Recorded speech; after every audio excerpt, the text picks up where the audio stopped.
Hello, তো চলে এলাম আবার একটা নতুন ভিডিও নিয়ে। এটা ছিল অষ্টমীর দিনের সকাল।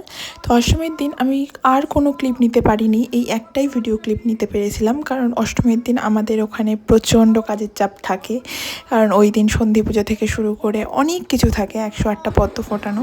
তো যাই হোক, ওই দিনকার আর কোনো ভিডিও আমি নিতে পারি, তাই আমি অষ্টমী আর নবমীর ভিডিও একসাথেই অ্যাটাচ করে দিলাম। তো নবমীর দিন নবমীর পুজো হওয়ার পর বলি হয়, বলিটা হওয়ার পরে আমাদের কুমারী পুজো হয়েছিল।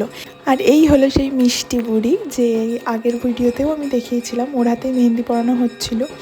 ও লিটারেলি এত শান্ত হয়ে বসে থাকার নয়, মানে ও এক জায়গাতে একদমই বসে থাকে না, কিন্তু সেদিন ও এত শান্তভাবে বসেছিল না সত্যি। আর ওই যে হাতে পদ্ম ফুলটা, তো ওই পদ্ম ফুলটাও কনস্ট্যান্টলি যতক্ষণ পুজো হয়েছে ততক্ষণও কনস্ট্যান্টলি ওইভাবেই ধরেছিল। আর ওই যে হাতে একটা হাতে পশ্চার করে রেখেছে, ওই পশ্চারটাও ও যতক্ষণ পুজো হয়েছে ততক্ষণই করেছিল।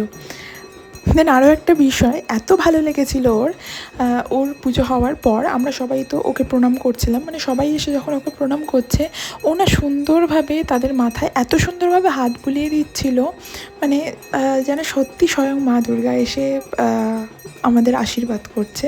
সত্যি এত ভালো ছিল না, মানে আমি সেই মোমেন্টটাকে ক্যাপচার করতে পারিনি। তো নবমীর দিন পুজোটা আমাদের এইভাবেই সম্পন্ন হয়েছে।